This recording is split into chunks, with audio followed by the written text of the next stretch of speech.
Hey guys, benpaines here, and today we're back once again for another video, and this time we're back down at Teamsport Bristol once again, as we have been quite a lot recently, for the second round of the Grid Series Championship, which is a competition or championship sort of run across most of the Teamsport tracks at the moment in the UK. And what you're about to witness as we start the video off is our fastest lap from qualifying. It was a 10-minute qualifying session, and this is the fastest lap that we managed to put in. But before we jump into the rest of the footage, if you do enjoy this video, you please leave a like on the video down below, as I really do appreciate it. And if you're new to the channel, if you haven't already, make sure to hit the subscribe button as well, as it really does help me out. Now, unfortunately, in this video, we are going to have a little bit of a rant or a bit of a moan, and that's just something that I'm going to have to do due to the fact that whenever we've had one of these Grid Series rounds, much like the first one, we unfortunately just had bad karts the whole evening. Now, you can see this as we come across the line on our fastest lap in the session of qualifying with 37.338, which only rendered us in 7th position, which is a little bit further down than I would have anticipated, and especially due to our time in recent events where we've been able to be right near the front in the 36-second lap times, especially over a 10-minute session. But we're going to jump straight into the first race here. We had a sprint race which was 15 minutes here, and we're just going to see where we end up in this one. Now, getting away, quite a safe start compared to the normal sort of situation that occurs down at Bristol going into the first couple of corners, and you can see we're up behind Connecticut Racing Team teammate Aaron Mitchell-Begley, much like we were in the previous video, and now we're just going to try and work with him to get through the rest of the pack as quickly as possible. However, I noticed pretty quickly in the car that I was using that you can see already I'm just losing time everywhere, despite taking some pretty safe and normal lines, getting on the throttle early, getting on the brakes quite softly, not over pressing on them. But we were just really slow on this evening. You can see first lap at 39.105, which isn't the quickest lap times, especially considering the grip levels and the power in the karts at the moment. So I was quite disappointed to just immediately start to be dropped from the rest of the pack and be sort of stuck down in 7th without really a way of making any moves into the rest of the race. Now, we do have Charlie Roper leading the way in first position, followed by Harrison Gravner in second, Alfred Richardson in third, Andreas Lombardos in fourth, Jason Ford in fifth, and Aaron Mitchell-Begley in sixth. So I knew that there was opportunities for overtakes if they were going to come, but I was really disappointed to be sort of stuck in a kart that just wasn't really on the pace. You can see Aaron goes for a very ambitious move into the Mickey Mouse section and just gets bundled out wide by Jason there, which pretty much frees us up a position into 6th place, and you can see all sorts of carnages going on up ahead as well as the pack sort of shuffled around. Now, as we come up the ramp, you see we're slotted in nicely behind Jason. I decided to take some normal conventional racing lines. I didn't think I really needed to defend, and Aaron capitalises on this and sends a very nice clean move down our inside, putting us back into 7th. You can see my dismay, as I knew this was going to be a bit of a rough night. So coming across the line once again, we come across the line with a 38.647, which is obviously detriment to losing out on that position from Aaron up ahead. But again, I was just trying to get my head down, catch up with the other guys that are up ahead, having a little bit of a battle with one another. And unfortunately, this is just the complete opposite of what happened. You can see looking over our shoulder, looking back, and the power difference coming up the ramp is extraordinary, especially as we are actually lighter than Jason and Aaron up ahead. And I think we're also taking some tighter lines, some cleaner lines compared to Aaron up ahead. And it was just a bit of a shame to see, or disheartening to see, that he was pulling away easily every lap that we went round. I did have a little bit of a clip of the barrier there, and we lose even more time coming across the line with our fastest lap of the race, however, so far at 37.170, which is actually our fastest lap of the night so far as well.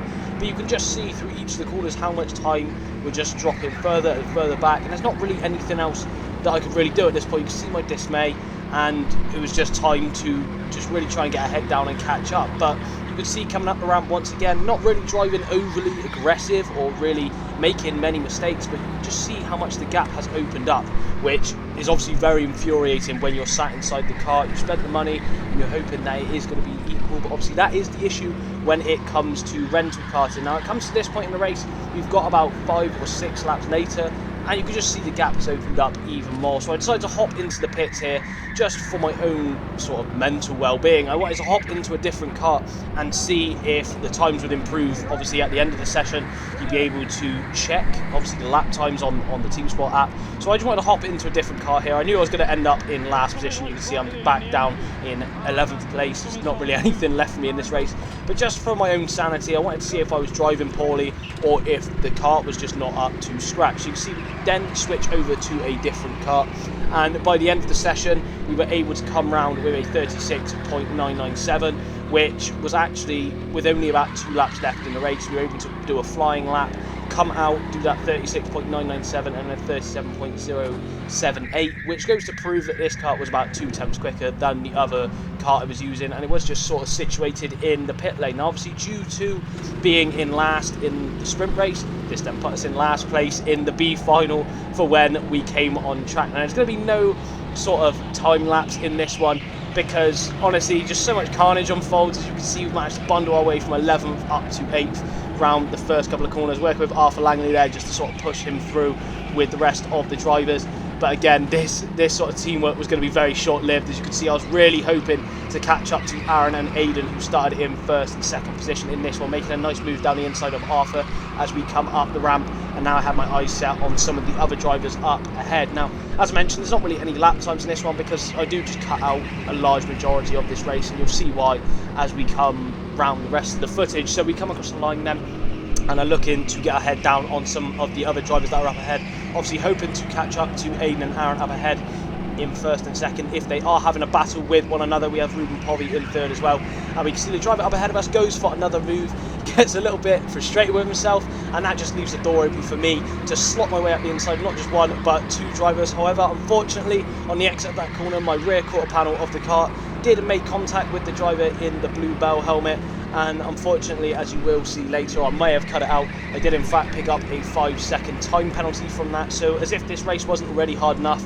and we've managed to sort of claw our way back from 11th to 5th already in 2 laps, we now had a 5-second time penalty to contend with. So if I wasn't already annoyed enough with this evening, I was now getting a little bit more annoyed as we were rounding out the rest of the sort of 25 minutes that we had left in the session. You can see on the right hand side then under review board, which then later turned into a 5-second penalty. Now the driver up ahead, I could see he'd already been dropped by the top 3, so I knew that he was going to be outside of the sort of thermal tow that we all love to talk about down here at Bristol, and he was going to be pretty safe to go for a move up the inside once we got close enough, as I knew that I had a little bit more speed compared to him. I didn't want to get held up too much. You can see he's going all over the place through the Mickey Mouse section, looking over his shoulder. I didn't really want to send a nasty dive bomb into the bottom hairpin, so waited for coming out of the corner, and to my surprise the driver actually waved me through, which I was quite happy about, as we didn't lose too much time there trying to go for an overtake. But honestly, not really a lot else happened until I decided to come into the pits later than some of the opposition after being held up by one of the back markers. Now, to my dismay, as I came in, the marshal just didn't really seem to be paying much attention to my pit stop, so instead I had Robbie counting my 10-second stop until the other marshal came over and informed me that I also had my 5-second penalty applied to this pit stop, which I was quite disappointed about. You can see Jason there on the side was also quite disappointed, and unfortunately it sort of just rendered us in 4th position. So all the time we managed to gain on Ruben, who is now up ahead of us in this one.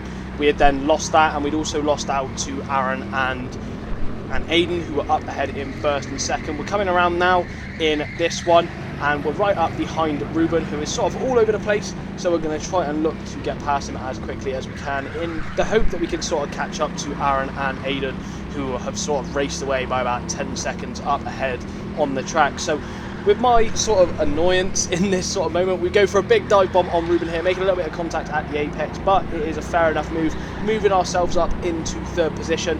And now I was just determined to get my head down, get further away on the track, try and take some clean lines, and you can see on the left hand side there the 2 drivers that are in 1st and 2nd position. So going through the Mickey Mouse, trying to take some of the lines that I speak about in the track guide, just trying to stay as tight as possible, trying to preserve as much momentum through each of the corners as I can, just to ensure that we can just get the quickest lap time as possible. But unfortunately it just wasn't the case. The car just didn't have the drive out of any of the corners, and as we come up to the top section of the track, I was completely unaware here, but Ruben was actually about to send a very lovely move up our inside, and this just sort of made my blood boil even more, if I'm honest. So I just wanted to try and get past him as quickly as possible. You can see me shaking my head there, as I was just quite annoyed at this point, and then the kart was just getting quite slidey under braking, and just a few mistakes were starting to creep in here. So again, we're just trying to stay as close as possible to Ruben, trying to take some nice tight lines once again to get as close as possible as we can to him.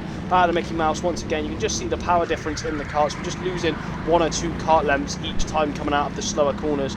And as we come up the ramp once again, you can see that the distance is just growing more and more. And I knew that if I really wanted to try and get past Ruben, I'd have to do it within the next couple of laps. Otherwise, he was just going to start pulling away from us once again. So looking around for some bizarre reason, just to check if anyone was behind us. Now, luckily for us, Ruben was starting to experiment with some quite funky lines here, going quite wide, which allowed us to close back up, which I was a bit confused about here. And again, you can see I'm almost following him through some of these weird lines just to try and stay as close as possible and trying to use the brakes as softly as we can to ensure that we're able to get on the power as early as possible. And as we come up the ramp once again, we do end up sending a bit of a diabolical move on Ruben, which didn't get me a penalty, but instead got us a black and white flag and gave us 3rd position in this one, which was actually 14th overall on the evening, considering this was the B final. And unfortunately, nothing else happened for the rest of the race, which I was quite annoyed about. Did want to get this footage out for you guys just to let you know that unfortunately, just due to the nature of both Grid Series events, I will not be coming down to the track again anytime soon. I just haven't really been enjoying myself, and honestly, at the end of the day, we go go-karting to have a bit of fun, and that just really hasn't been happening at the moment at Bristol. So I'm looking to go to some different tracks in the near future. Please leave some down below in the comments that you want me to go and give it a try. However, this does in fact bring us to the end of the video, so I hope you guys have enjoyed this one. If you have, can you please leave a like on the video down below, as I really do appreciate it. If you're new to the channel, if you haven't already, make sure to hit the subscribe button, as it really does help me out. But in the meantime, I'll catch you guys in the next one. Take care.